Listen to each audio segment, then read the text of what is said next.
Well, welcome back to another video here on Richter's Reviews. Now, like I said yesterday, this is going to be a within my collection video.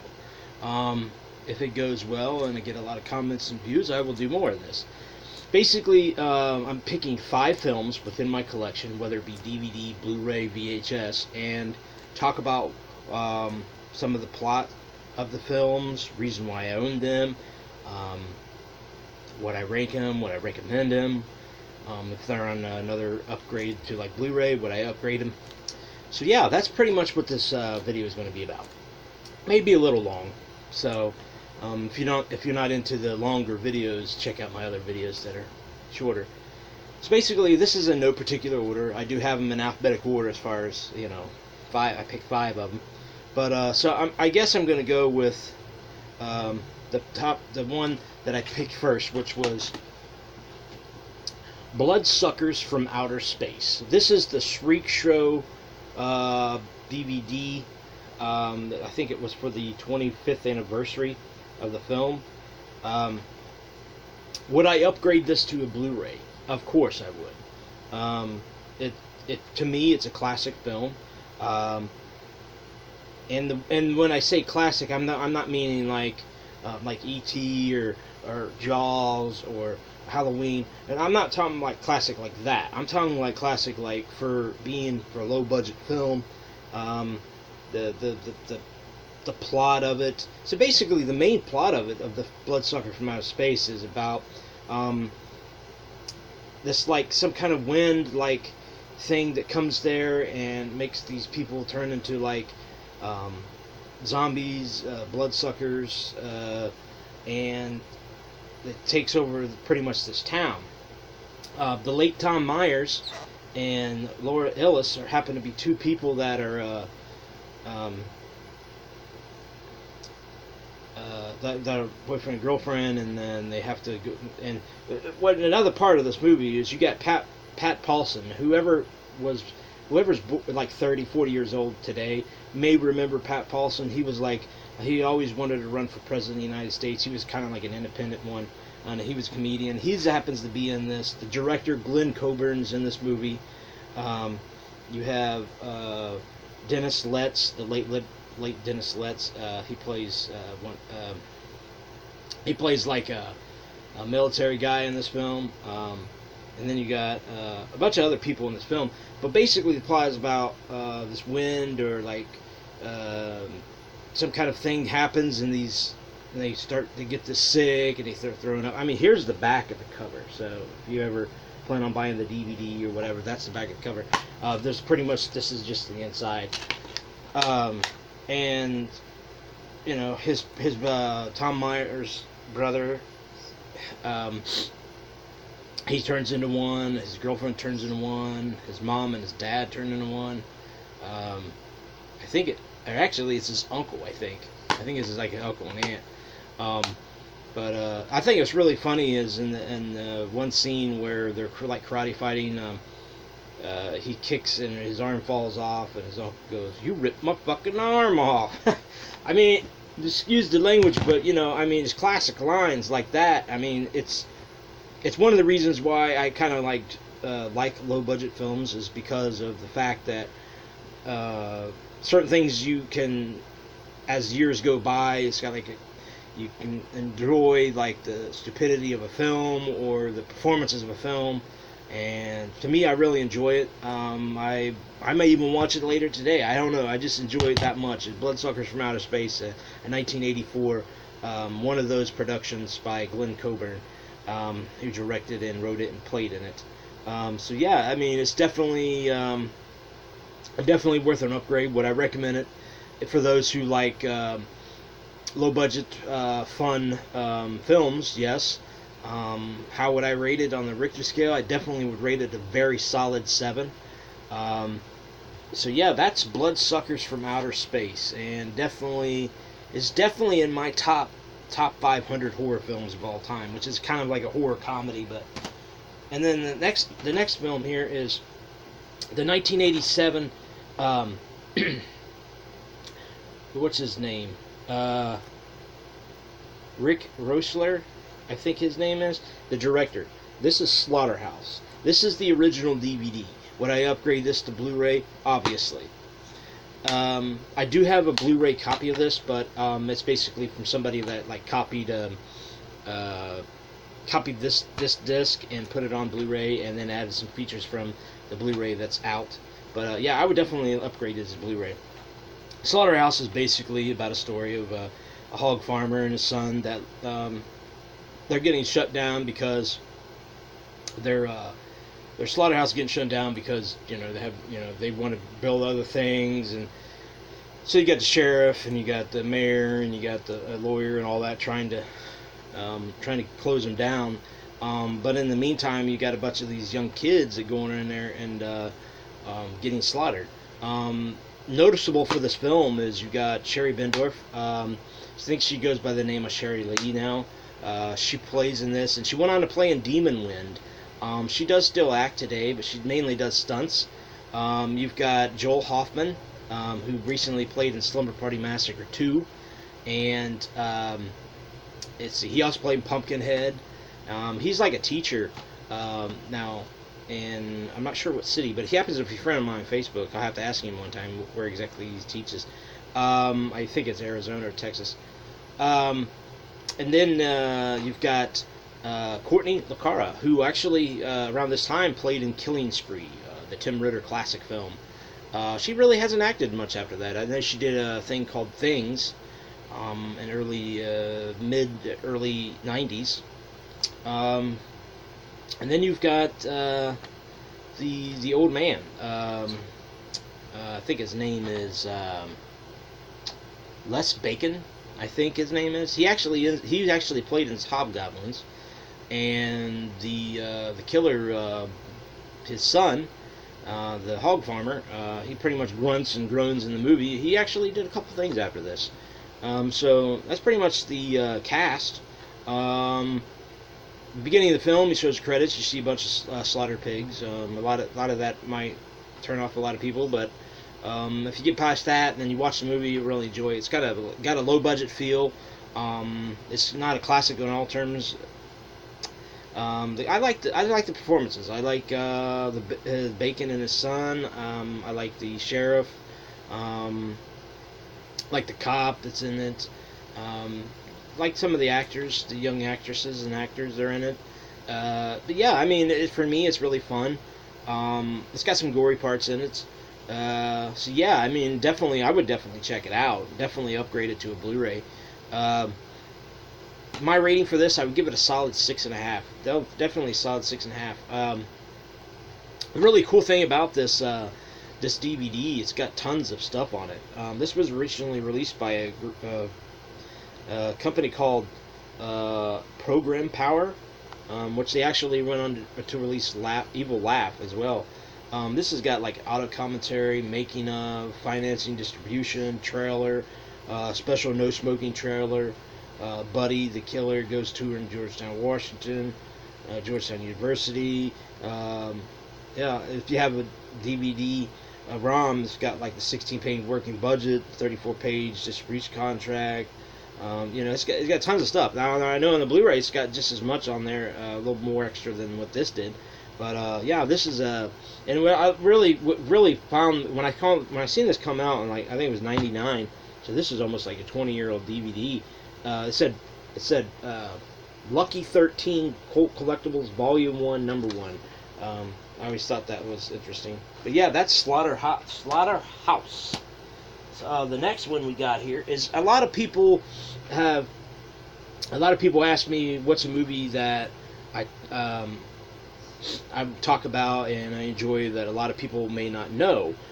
This happens to be one of them. I saw this movie in 1989 at my local video store, Video Barn, and I have enjoyed it ever since. I enjoy the low budget aspect of the film. The acting is not very good at all. The director is, he's subpar, and the photography is what it is. Special effects are not the greatest. The sound of the DVD and the VHS that I saw is not the greatest. But for me, being that I wanted to become a director as I got older, I never got to do that, but I did a couple films with some friends in the 90s, 93 to 96, and it just reminded me after seeing this movie when I did one of my films, I kept thinking about Dark Heritage. Dark Heritage is the movie I'm talking about. It's Dark Heritage is The Final Descendant. It stars Mark LaCour and Eddie Moore. Mark LaCour hasn't done anything since this. Practically everybody that's been in this has not done anything. I think Eddie Moore, who happens to be one of the Dansons, is actually he acted a couple after this. So basically, the storyline of this movie is it's about an investigative reporter, Clint Harrison, who's looking into the reclusive Danson family because there's some killings going around in this town. It's based off the H.P. Lovecraft's The Lurking Fear. Lurking Fear was a much better film. But for me, Dark Heritage is what I enjoy. These are the types of films that I like. These are the types of films that I can continue to watch even though everyone else doesn't like it, and the acting is bad, and the cinematography is bad, and the directing is bad, and the sound is bad. For me, I enjoy it. I mean, maybe I'm weird, but I enjoy the film. The one thing that I really enjoyed about the film, other than all the other crappy parts, is that the Danson clan have like two separate eyes. They have one blue eye and one brown eye, and in some of the scenes, it's so dark you can't see them, but it's just the creepiness of going into the Danson mansion in the middle of the woods with some of his buddies, and then him the only one getting out alive, and then him going back in with another buddy of his, and then him coming back out alive again. I mean, it is what it is. This is not a legitimate release of Dark Heritage. It was originally released by Sterling Entertainment, and this I'm not sure if it's the same Sterling as David Sterling that happens to do all the Camp Bloods and the witchcrafts and stuff, but that's who released it on VHS. But this is released by Peacock Films or Cornerstone Films. So basically, it's more of a just a release that somebody has taken from a VHS. So the lighting is a little better in the movie on the DVD. But as far as me rating this is not available on any legitimate release on DVD or Blu-ray. Would I like to see it come to Blu-ray and a legitimate release DVD? Of course. I don't think it'll ever happen. What would I rate this movie? I would rate it a solid 7. I will give this a solid 7. And the only reason I give it a 7 is because of the stuff that I enjoy. Now, if you want to go by the film itself, other than what I enjoy, I would give it a solid 5. But for me, it's a solid 7, and that's what I'm going to stick with. Would I recommend it to people? Not really. It's not for everybody's taste. But if you do happen to find it for cheap, because this is like a cheap DVD, you could probably get it for like $1 up to $4 on Amazon, eBay, or even a pawn shop. But I've definitely tried to see if you can find it, like on like on YouTube or any other site that have movies that you can watch for free. But yeah, so that's Dark Heritage: The Final Descendant. So we got 2 more in this collection. We're almost at 14 minutes. Alright, so I'm going to go with this one. The next one is the early Pauly Shore, Morgan Fairchild, Derek Rydell film, Phantom of the Mall. Now, this was released by Platinum Disc, which is now known as Mill Creek. Mill Creek went on to take over the Platinum Disc.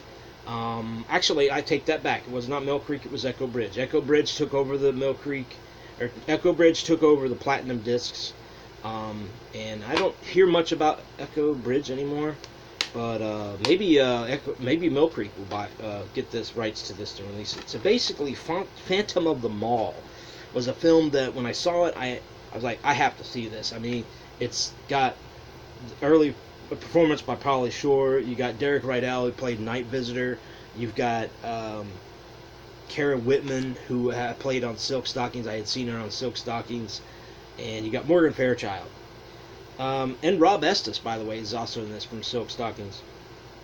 Basically, it's about these two, this boyfriend and girlfriend, sweethearts, Melody Austin and Eric Matthews, who are in the bedroom, and all of a sudden a fire comes in, and Eric gets trapped in it, and which this is a crazy part. A year later, a shopping mall was built on where Eric's house was burned, and you find out that Eric really is not dead.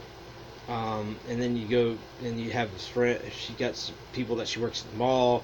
You got Susie by Kimber Sessions, and Pauly Shore, who works at the like a yogurt place, ice cream yogurt place, which brings me back to a scene where he's one of the guys gets killed in the film, and there's an ear inside the ice cream, and he bites into it, and it's real soft. So I mean, it's kind of creepy like that, and realizing kind of gross, but.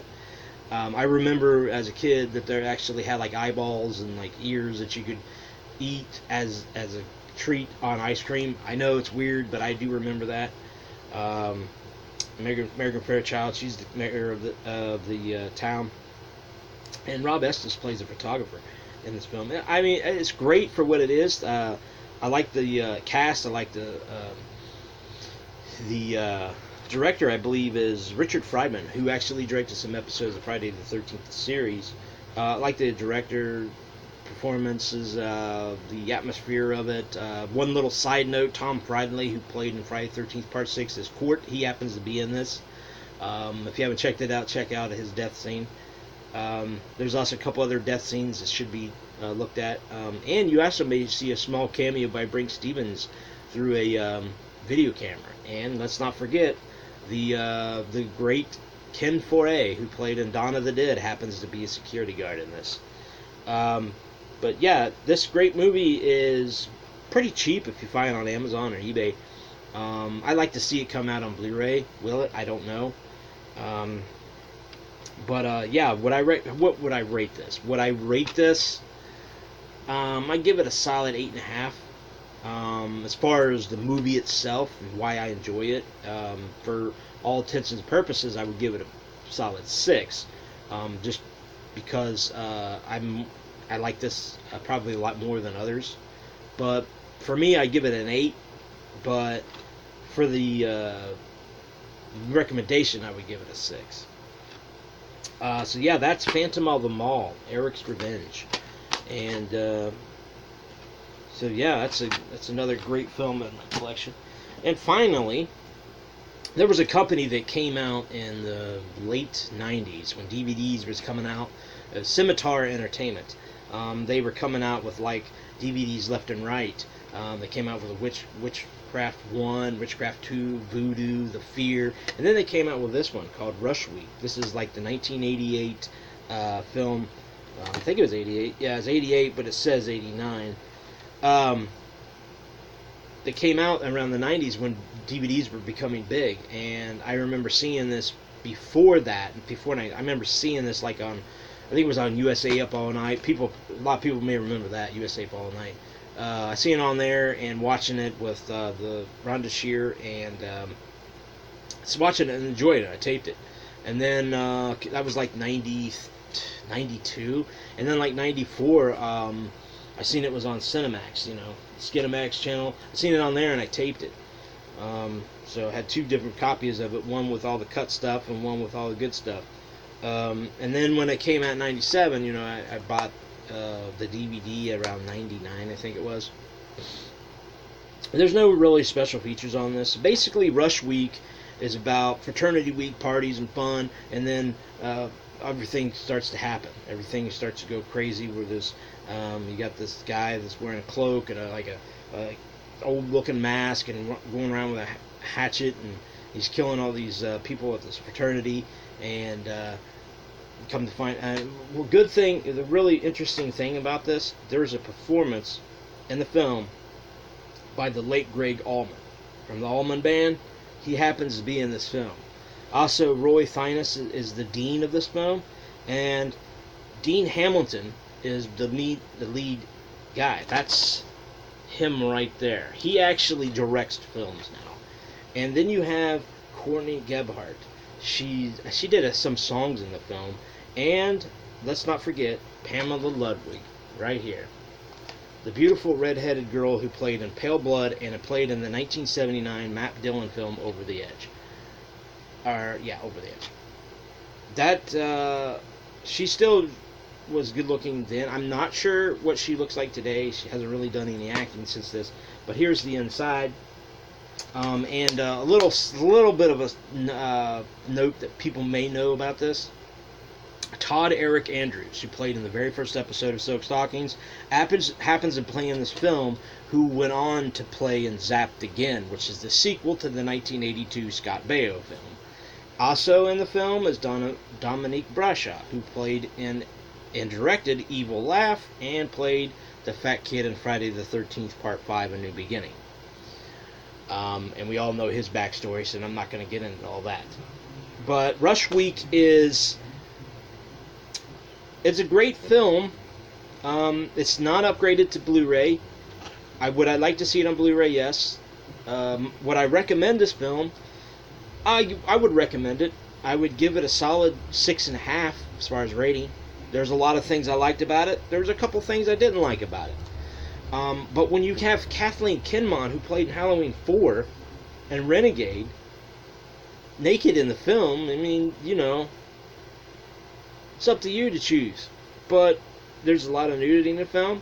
There's a lot of violence in the film. There is a little scene in the movie, I recognized it when I first saw it, where Pamela Ludwig is running through the hallway, and it looks like she's holding a rope and they're pulling her as she runs. Other than that, there's a lot of good parts about this film. Would I check this out? Yes. I've had this in my collection for a long time. And knowing that probably never see the light of Blu-ray, probably not my prized possession, but it's one other than like Phantom of the Mall and Dark Heritage. Those last three that I just said, those are ones that are not available on DVD.